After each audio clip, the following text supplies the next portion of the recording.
Yes, please join immediately so that we can resume.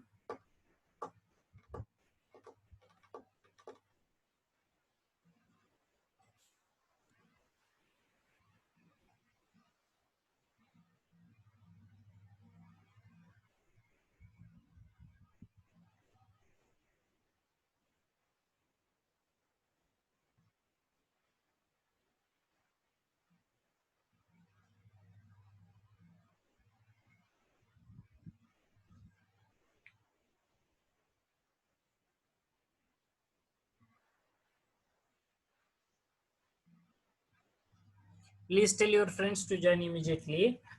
We are discussing very important part.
Join fast. Tell your friends to join fast.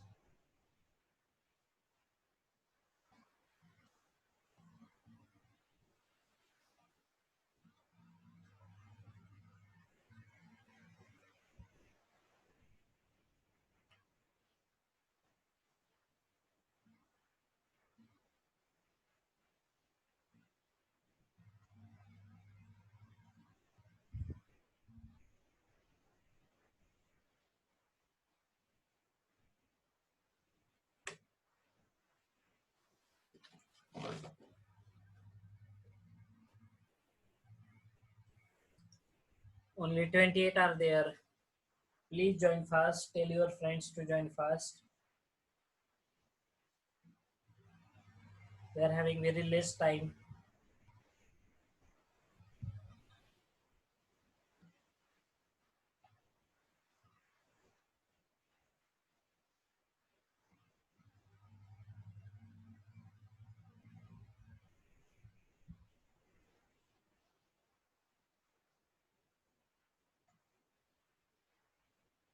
Okay, chalo. 30 are there. Chalo.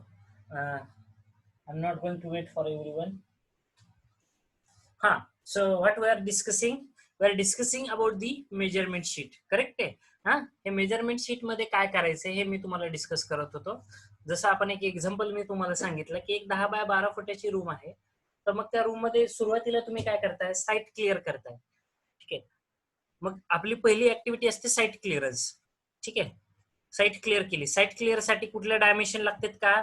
नाही लागत. It's a lump sum quantity. नेहमी लक्षात ठेवा, for the site clearance we don't require any kind of dimensions. Site clearance या शब्दाचा अर्थ काय आधी हे समजून घ्या. Site clearance is nothing but removing the trees and shrubs and small congress म्हणतात ना त्याला, छोटी छोटी गवत. ठीक आहे. ते असं आपण क्लीन करतो. तुमचा जिथं तुम्हाला बांधकाम करायचं आहे ना, तो पर्टिक्युलर सेक्टर काय करतो आपण, एरिया काय करतो, क्लीन करतो एकदम. झाडं वगैरे असतील तर क्लीन करत असतो. याला म्हटलं जातं concept of site clearing. Okay. Site clearance या शब्दाचा अर्थ हा होतो. आणि यासाठी कुठलीही क्वांटिटी म्हणजे डायमेन्शन्स घेत नाहीत आपण. It is a lump sum quantity. याला लमसम क्वांटिटी असं म्हटलं जातं. लमसम म्हणजेच काय, in which we are not going to consider any kind of dimensions. Okay. Any kind of dimensions. किंवा एक छोटीशी गोष्ट आहे ती, तुम्हाला फक्त काय झाडझुडपं रिमूव्ह करायचे आहेत आणि बस, दॅट्स इट. काय लमसम क्वांटिटीचा रेटही तसा लमसम ठरलेला असतो.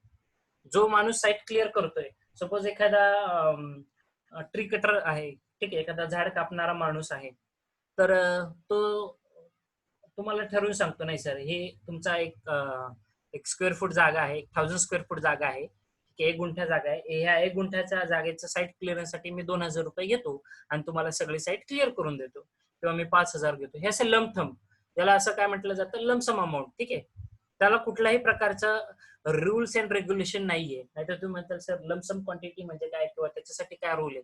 त्याच्यासाठी कुठलीही नियमावली नाहीये.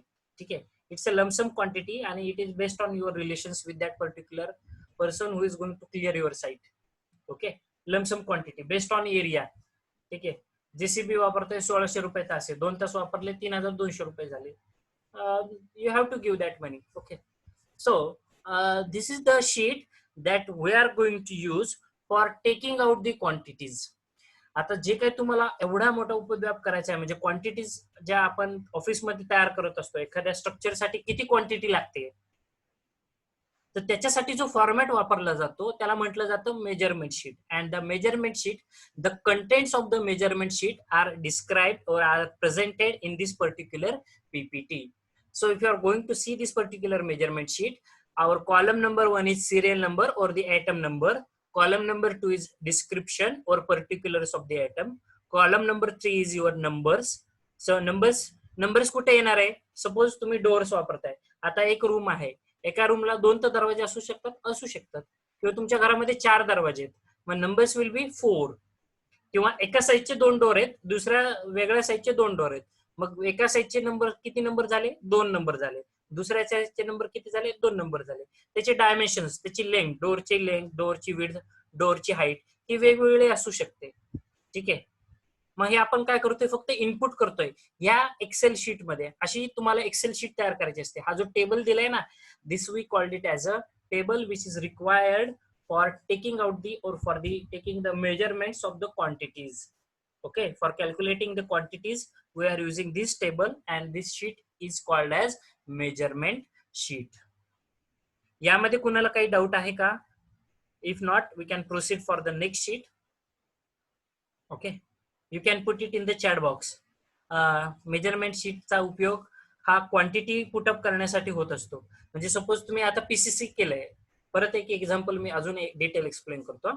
ठीक आहे, तुम्ही खाली पीसीसीचा लेअर टाकलेला आहे, मग पीसीसी, माझ्या रूमची साईज किती? 10 बाय 12 फूट. मग तुम्ही पीसीसी किती टाकणार नाही? 10 बाय 12च, 10 बाय, ज्याची लेंथ 10 फूट असणार आहे, ज्याची विड्थ 12 फूट असणार आहे, तेवढंच तुम्ही कॉन्क्रीट टाकताय, प्लेन सिमेंट कॉन्क्रीट. हा, त्याची डेप्थ किती आहे? सपोज 4 इंच डेप्थ आहे, म्हणजे 100 mm. मग तुमचं आयटम नंबर काय होणार आहे? सपोज पहिला आयटम आहे आपला साईट क्लिअरन्स, सेकंड आयटम आहे आपला एक्सकॅव्हेशन, थर्ड आयटम आहे आपला पीसीसी. ठीक आहे, मग item number 3 is PCC. Description मध्ये लिहायचं पीसीसी. नंबर काय? एकदा, नंबर 1 एकदाच होतं पीसीसी. ठीक आहे, डायमेन्शन्स, लेंथ किती? 10 फूट, विड्थ किती? 12 फूट, हाईट और डेप्थ. आता डेप्थ काय? जी एक्सकॅव्हेशनची डेप्थ आहे ती पीसीसीची डेप्थ असणार आहे का? नाही, कारण तुम्ही जेवढं खोदकाम करणार आहे तेवढं सगळं कॉन्क्रीट भरता का त्याच्यामध्ये? नाही भरत. त्याच्यामध्ये तुम्ही मुरुम, रबर सोलिंग करता, मग मुरुम फिलिंग करता, ज्याला प्लिन फिलिंग म्हटलं जातं. ठीक आहे, किंवा त्याच्यावरती फाउंडेशनचा पार्ट किंवा इतर कुठला पार्ट असू शकतो. मग जेवढं तुम्ही पीसीसीची डेप्थ असणार आहे तेवढीच डेप्थ त्याच्यामध्ये इनपुट करणार आहात. ठीक आहे, मग हे काय झालं, आपण एक पर्टिक्युलर ऍक्टिव्हिटी पीसीसी, ही ऍक्टिव्हिटीसाठीचे जे डायमेन्शन्स आहेत, हे डायमेन्शन्स आपण ह्या शीट मध्ये इनपुट करतोय. याला म्हटलं जातं measurement sheet. Okay, measurement sheet. In our upcoming lecture मी तुम्हाला परत म्हणजे आपल्या पुढच्या लेक्चर मध्ये तर तुम्हाला अजून डिटेल एक्झाम्पल घेतल्यानंतर समजणारच आहे. ठीक आहे, एक क्युरी आलेली ती मी वाचतो. Every time we have to calculate volume or for something only its length. Example, piping system. Okay, okay. Every time whatever the cubical contents are there, that we have to measure only in volume. Whatever the area we are having, that we have to consider only in areas. आता हे कसं आहे ते सांगतो. मी तुम्हाला यापूर्वी सांगितलेलं आहे, कॉन्क्रीट हे मीटर क्यूब मध्ये मोजलं जातं. माझा आवाज येत नसेल तर पण 1 सेकंड. व्हॉल्यूमेट्रिक कंटेंट्स कुठले आहेत? व्हॉल्यूमेट्रिक कंटेंट्स आहे तुमचं एक्सकॅव्हेशन, की ज्याच्यामध्ये LBD येत आहे. ठीक आहे, कॉन्क्रीट, की ज्याच्यामध्ये तुमचं लेंथ, विड्थ आणि त्याच्या डेप्थ येते, किंवा डेप्थ किंवा हाईट कॉन्क्रीटची. ठीक आहे, कॉलमला एल असते 230 mm, विड्थ असते 230 mm आणि हाईट असते. तेच एक्सकॅव्हेशन खाली जर जाताल तर त्याला डेप्थ असते. पीसीसी जर भरत असाल तुम्ही, स्लॅब जर म्हणताल स्लॅबला एल असते, बी असते आणि डेप्थ असते. ठीक आहे. स्लॅब किती जाडी उंचीचा आहे असं म्हणत नाही, स्लॅब किती जाड आहे त्याची डेप्थ किती असं म्हटलं जातं. ठीक आहे. So our volumetric contents are excavation, our PCC is our volumetric content. Okay. काही एक्झाम्पल मी सांगतो तुम्हाला, सगळ्या क्वांटिटीज मी शिकवणार आहे, डोंट वरी अबाउट इट. त्यानंतर तुमचं जे डोअरचं काम असतं, डोअर मध्ये फक्त एल आणि डी कन्सिडर केला जातो. ठीक आहे. किंवा तुमचं सिलिंगचं लेवल आहे, सील वर्क किंवा लिंटेल वर्क. लिंटेल वर्क मध्ये तुमचे ऑल डायमेन्शन्स एलबीडी कन्सिडर होत नाही, आयदर एलबी और एलडी कन्सिडर होतात. ठीक आहे. याला म्हटलं जातं एरियानुसार. किंवा पेंटिंग वर्क आहे, पेंटिंग वर्क हे एरियानुसारच असतं. किंवा प्लास्टरिंग वर्क आहे, प्लास्टरिंग वर्क मध्ये थिकनेस कन्सिडर करत नाही आपण, एक लक्षात घ्या. प्लास्टरिंग वर्क मध्ये फक्त लेंथ आणि विड्थ कन्सिडर करतो. मग प्लास्टरिंग काय झालं, प्लास्टरिंग हा एरियामेट्रिक क्वांटिटी झाली. तर कॉन्क्रीट काय झालं, व्हॉल्युमेट्रिक क्वांटिटी झाली. ठीक आहे. त्यानंतर सपोज पायपिंग सिस्टीम आहे किंवा स्कर्टिंग आहे घरातली, ही रनिंग मीटर आहे. रनिंग मीटर नुसती लेंथ आहे, त्याच्यामध्ये पेरिमीटर घेतो. मग पेरिमीटर कशी काढतो रे आपण, पेरिमीटरचा फॉर्म्युला वापरतो. पेरिमीटर ऑफ दॅट जो काही एरिया असेल तुमचा, ठीक आहे, रेक्टँगल, ट्रायंगल, काय जे असेल, ट्रॅपेझॉइडल, ठीक आहे, तर त्याचा पेरिमीटर घेतोय. किंवा घरातली स्कर्टिंग असेल त्याच्यासाठी रनिंग मीटर असेल. किंवा पायपिंग सिस्टीम, जसं तुम्ही मला क्युरी विचारली कपिल, की पायपिंग सिस्टीम आहे, पायपिंग सिस्टीम ही रनिंग मीटर वरती आणि स्क्वेअर मीटर वरती घेतली जाते. जर स्मॉलर वर्क असेल, खूप छोटं काम असेल, तर ते रनिंग मीटर मध्ये घेतात, आणि खूप मोठं काम असेल तर ते स्क्वेअर मीटर मध्ये कन्सिडर केलं जातं. ठीक आहे. आता तुम्हाला घरात 5 फुटाचा पाईप टाकायचा आहे, मी काय शब्द वापरलाय, 5 फूट. मला माहिती आहे त्याचं काय लेंथ 5 फूट आहे, मग मला त्याचा डायमीटर माहिती आहे किती, 2 इंची पाईप वापरलाय किंवा 5 इंची पाईप, 4 इंची पाईप वापरलाय सर, 4 इंची पाईप आहे आणि 5 फूट त्याचे डायमेन्शन झालं. हे रनिंग मीटर मधले कॅल्क्युलेशन झाले. म्हणजे आपल्या ज्या क्वांटिटीज असतात, ज्या आपण क्वांटिटीज ऍक्च्युअली साईटवरती डिटरमाइन करतो, या क्वांटिटीज व्हॉल्युमेट्रिक बेसिस, या क्वांटिटीज एरिया बेसिस, या क्वांटिटीज रनिंग मीटर बेसिस, या क्वांटिटीज या मेन 3 कॅटेगरीज मध्ये कॅल्क्युलेट कराव्या लागतात. ठीक आहे. तुम्हाला सगळ्या क्वांटिटीज कॅल्क्युलेट करायच्या आहेत. ठीक आहे. मग यातल्या व्हॉल्युमेट्रिक कुठल्या, यातल्या एरिया बेस्ड कुठल्या आणि यातल्या रनिंग मीटर कुठल्या, हे मी तुम्हाला अपकमिंग पार्ट मध्ये शिकवणार आहे. त्याबद्दल आता काळजी करू नका. ठीक आहे. I hope it is clear. Kapil समजलंय? Are you getting what I am trying to say? आपण सगळ्या क्वांटिटीज काढतो. व्हॉल्युमेट्रिक बेसिस सुद्धा क्वांटिटी मेजरमेंट शीट मध्येच असतात, एरिया बेस्ड क्वांटिटी सुद्धा मेजरमेंट शीट मध्येच असतात, आणि रनिंग मीटर बेस्ड क्वांटिटी सुद्धा measurement sheet.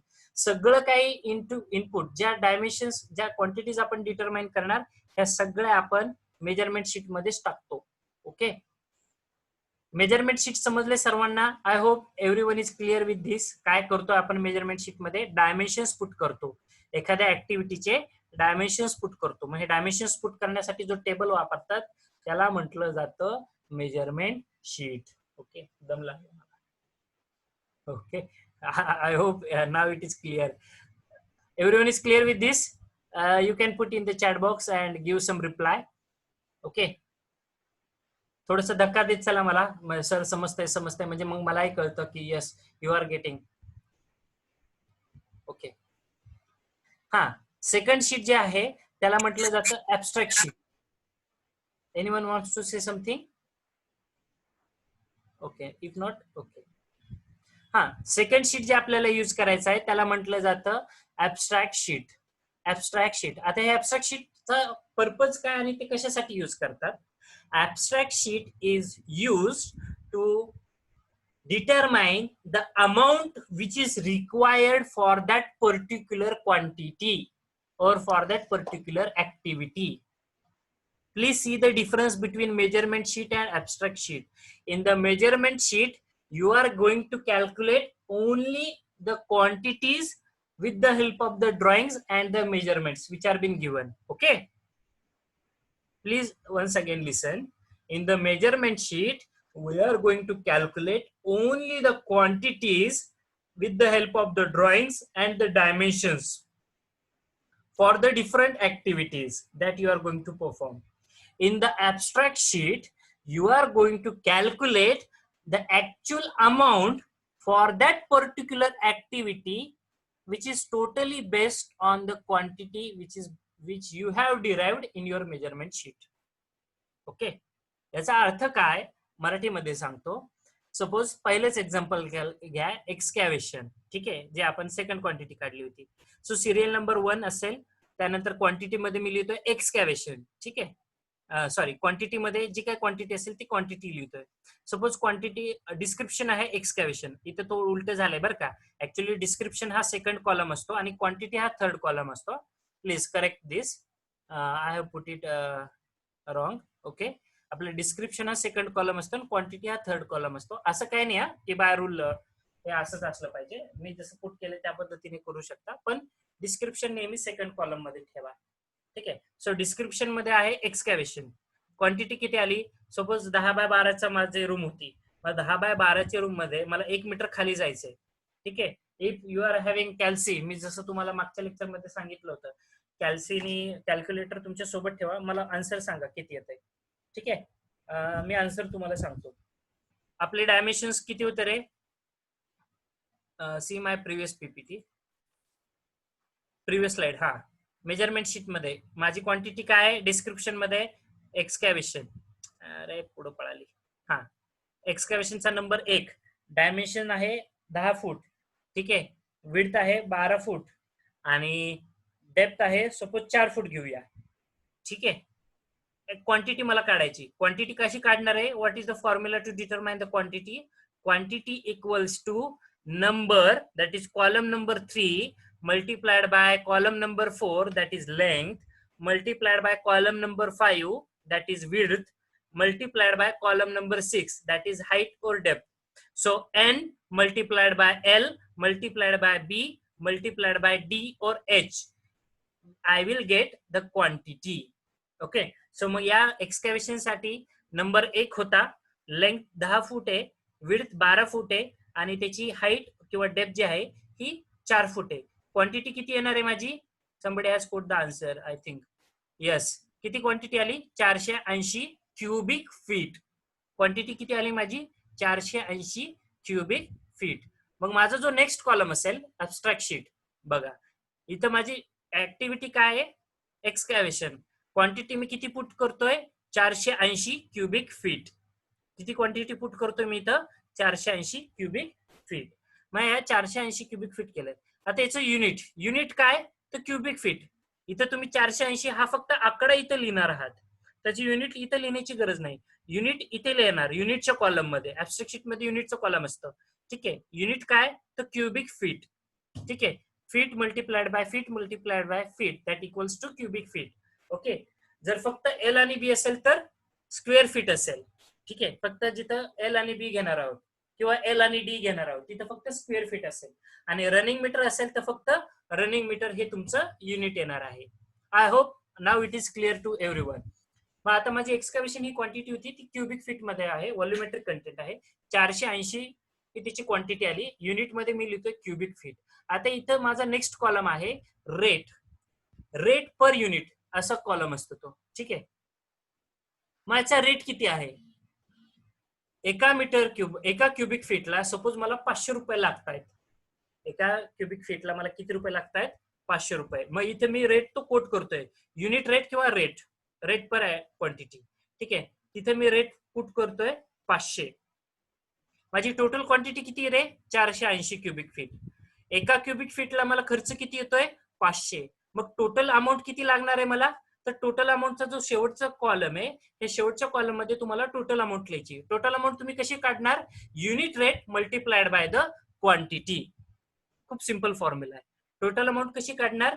Unit rate multiplied by the quantity. Unit rate आहे माझा 500 आणि क्वांटिटी आहे माझी 480 मीटर क्यूब. जर तुम्ही कॅल्क्युलेट करायला जाताल तर ती अमाऊंट आलेली आहे 2,40,000. ठीक आहे, मग ती अमाऊंट किती येते तुम्हाला?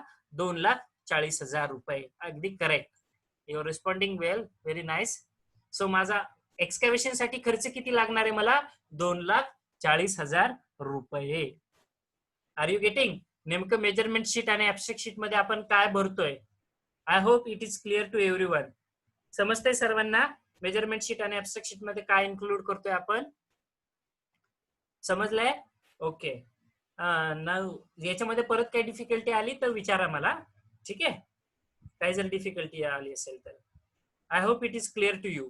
ऍब्स्ट्रॅक्ट शीट मध्ये फक्त क्वांटिटी आणि ते जी काय क्वांटिटी असेल त्याच्यासाठी असणारा रेट किती आहे, युनिट रेट, आणि मग ते युनिट रेट वरून टोटल अमाऊंट किती लागते हे फाइंड आउट करतो आपण. आणि मेजरमेंट शीट मध्ये फक्त डायमेन्शन्स पुट करतो आणि त्या डायमेन्शन वरून क्वांटिटी डिटरमाइन करतो.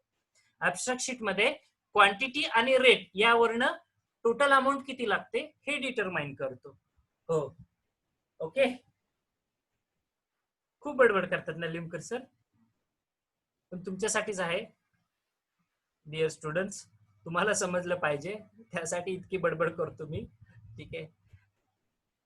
Okay, I hope it is clear to everyone now. यानंतर पुढचा जो पार्ट आहे फेस शीट ज्याला म्हटलं जातं. somebody has responded.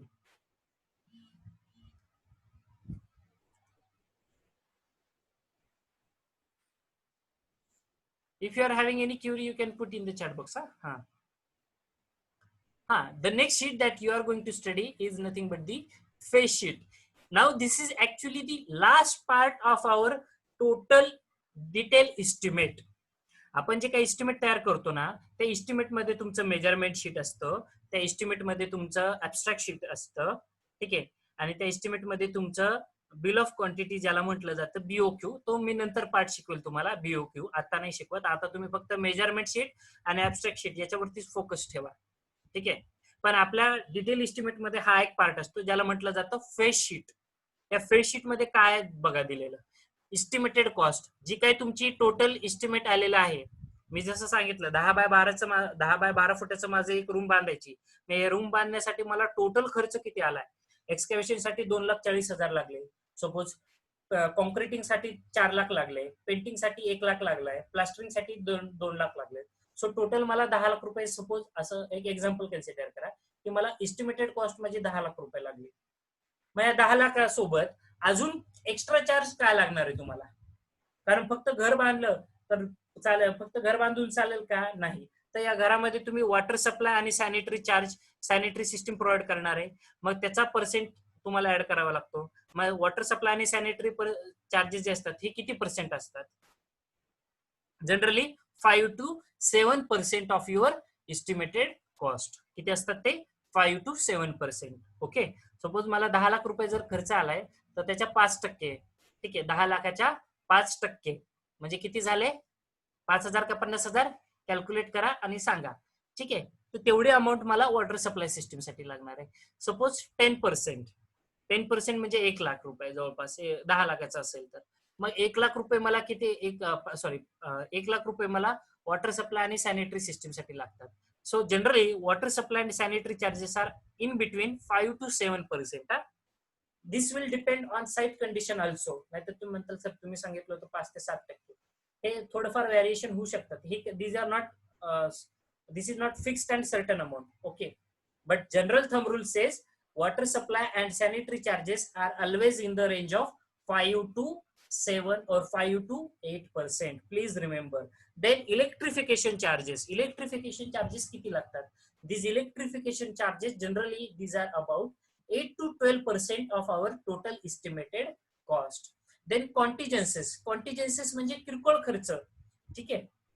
मग किरकोळ खर्च हा 3 ते 5% असतो. तो पण तुमच्या या दोन्हीच्या सम धरून असतो. म्हणजे इलेक्ट्रिफिकेशन चार्ज धरून किंवा वॉटर सप्लाय धरून तुमचं जी काही टोटल अमाऊंट येईल त्या अमाऊंटच्या 3 ते 5% कॉन्टिजन्सेस असतात.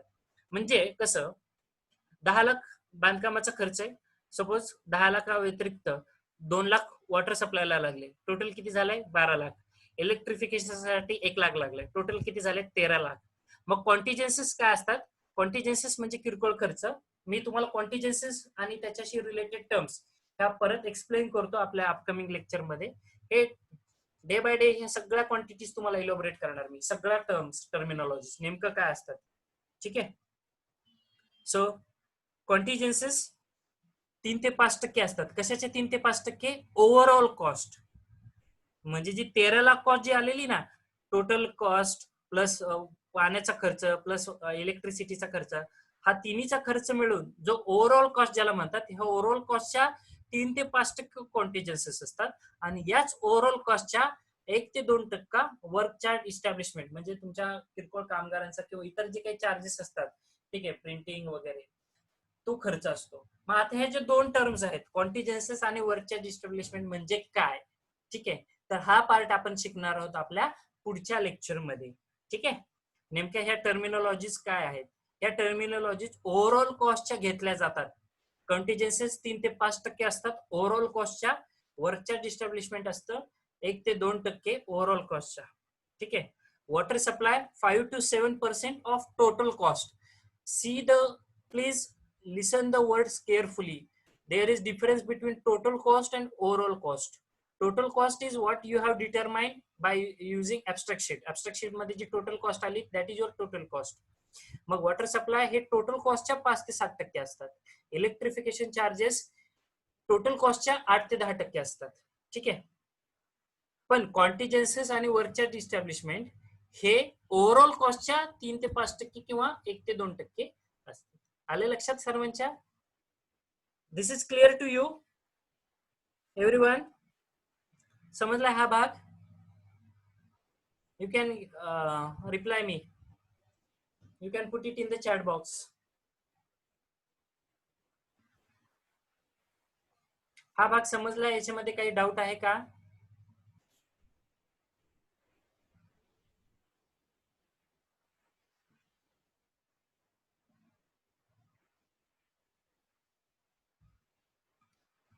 Repeat last sentence by you. Okay. Okay. Once again, my request to everyone, my dear students, please don't put any personal message to your friends in this particular chat boxes. I hope you are using WhatsApp and you can send your personal messages to your friends.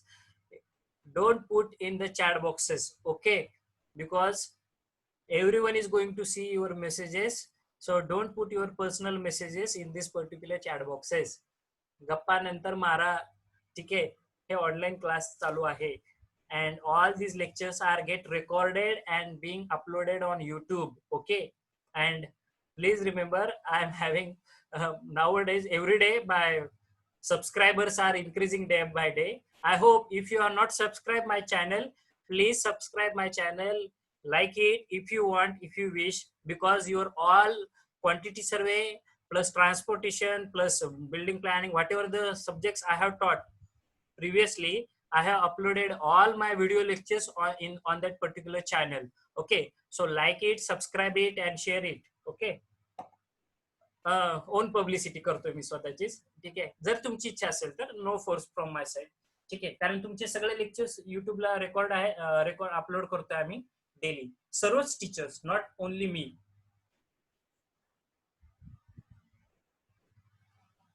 हा, so sir electrical कशाच्या percent आहे? Electrical is of the total cost. जी तुमची total cost आहे त्या total कॉस्टच्या percent मध्ये येतं इलेक्ट्रिकल. ठीक आहे. हा, Shubham Vitekari, don't press the bell icon. YouTube वरची व्हिडिओ जास्त ऐकता वाटते तुम्ही. ठीक आहे, thank you for the concern but no need of that. Okay, so electrical is of total cost. Ranjit, electrical is of total cost. ठीक आहे, once again I am going to repeat. कपिलची जी क्युरी होती, there is difference between total cost and overall cost. Total cost जे abstract sheet मध्ये जी total येणार आहे तुम्हाला, सपोज तुम्ही 10 क्वांटिटीज कॅल्क्युलेट केल्यात आणि त्याचा रेट टाकलाय, एक्सकॅव्हेशनला 10 लाख, पीसीसीला 2 लाख, पेंटिंगला 4 लाख, असं सपोज टोटल बजेट आलं तुमचं 20 लाख रुपये. मग 20 लाख ही तुमची टोटल कॉस्ट झाली. मग वॉटर सप्लायचे चार्जेस, वॉटर सप्लाय सॅनिटरीचे चार्जेस घेतले जातात, ते त्या टोटल कॉस्टच्या असतात 20 लाखाच्या. इलेक्ट्रिफिकेशन चार्जेस सुद्धा टोटल कॉस्टच्या असतात 8 ते 12%. ठीक आहे, म्हणजे जी काय 20 लाख जी काय XYZ अमाऊंट आलेली असेल. परंतु कॉन्टिजन्सेस आणि वर्कच्या इस्टॅब्लिशमेंट हे जे दोन चार्जेस मी बोलतोय, हे तुमच्या total cost plus cost required for water supply plus cost required for electrical charges, हे जी ओव्हरऑल कॉस्ट होणार आहे या तिन्हीची ऍडिशन, याच्या 3 ते 5% तुमचे कॉन्टिजेन्सीस असतात आणि याच्या 1 ते 2% तुमचे वर्क चार्ज इस्टॅब्लिशमेंट असतात. Okay, I hope it is clear to you everyone now. समजले सर्वांना आता? आणि इन आवर युनिट नंबर 3 याच्याच वरती एक्झाम्पल आहेत, हे फेसशीट वरतीच. ठीक आहे, I hope everyone is clear with this. समजलंय? Can we move proceed? आपण पुढे जायचंय. Give me the signal, yes or no? Yes yes sir. Okay okay okay, ठीक है. So key steps, what question will be asked in your exam? State the steps in the preparation of the detailed estimate. Actually such questions they are going to ask in your diploma level, but just I have taken this one single question and with answer from that particular part for your better understanding, and we are just focusing on this upper part, that is taking out the quantities. मी इतक्या वेळी बडबड करत होतो, त्याचा अर्थ काय? Taking out the quantities, what is the meaning of it?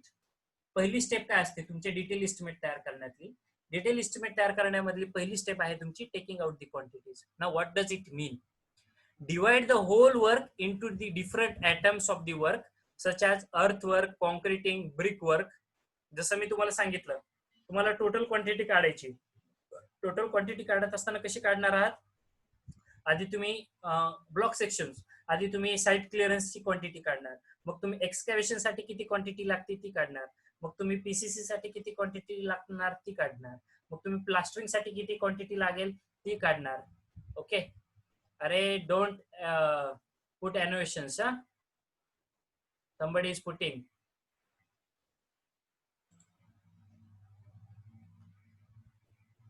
So don't put such annotations at the time of lectures.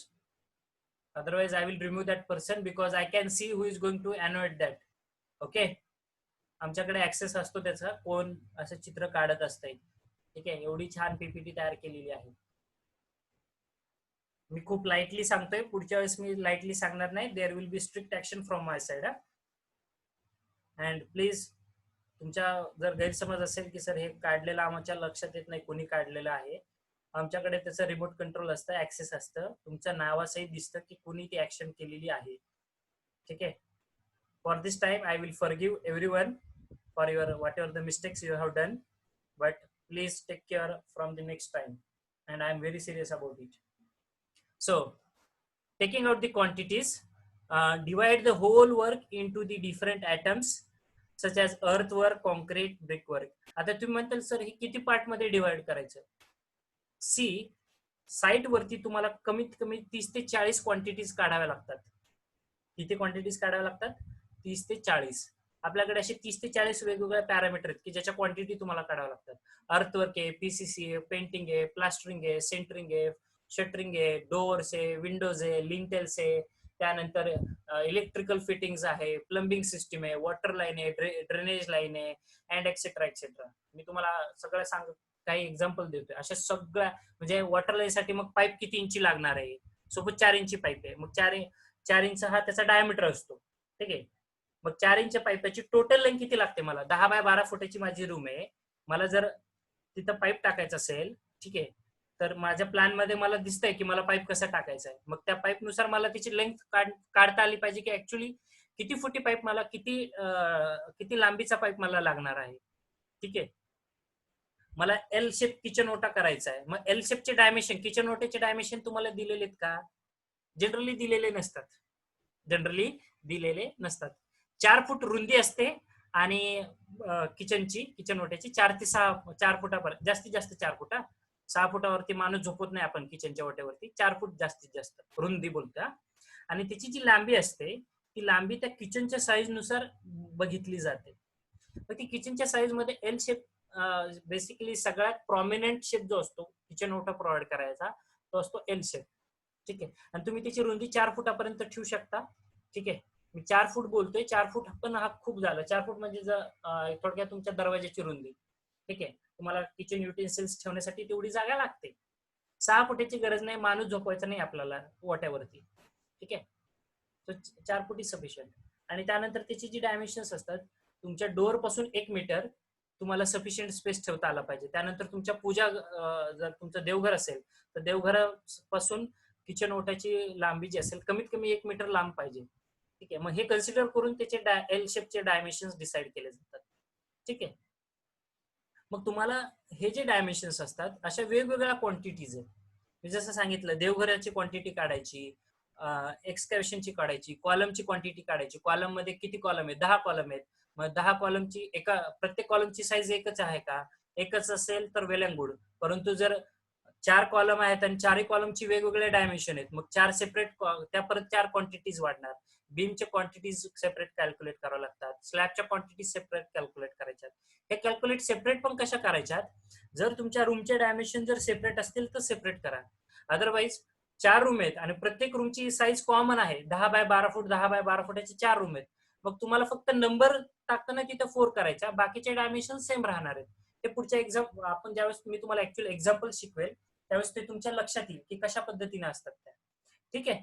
So our major focus is to divide the whole work into the different part.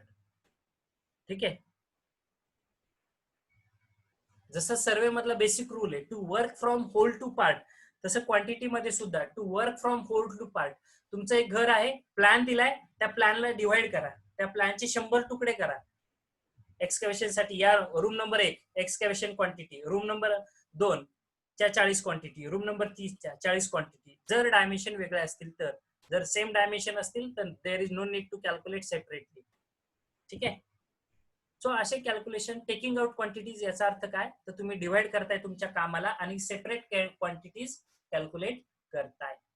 I hope this is clear to you, and with this note I will stop here for today's lecture, and from tomorrow's lecture we are going to start our problems. So come with the calci pen notebook with you. Okay, and please avoid annotations as well as your personal messages. Okay, don't put any wrong message, otherwise there will be strict action will be initiated from my side, and this will be the last warning from my side also. Okay, so I will forgive everyone today, but please take a note of this. So whatever the remaining time in between that I will take your attendance. So 2 minutes I am having.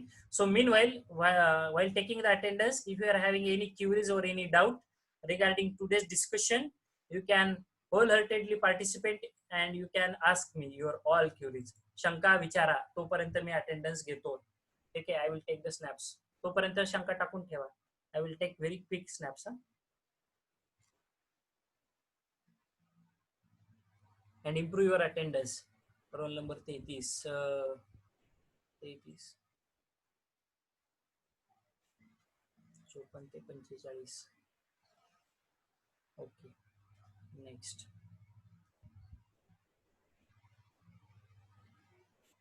49 ते 60.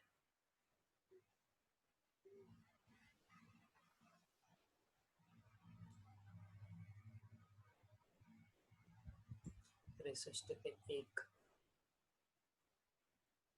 तुम्ही common parameter ठेवणार आहे roll number, म्हणजे sequence wise number येतील. कशी roll number येते तुमचा? किती त्रास होतो आम्हाला अटेंडन्स टाकायला, एखाद्याची चुकली म्हणजे. 23 घेतलं आहे. महेश भारती टू रणजित.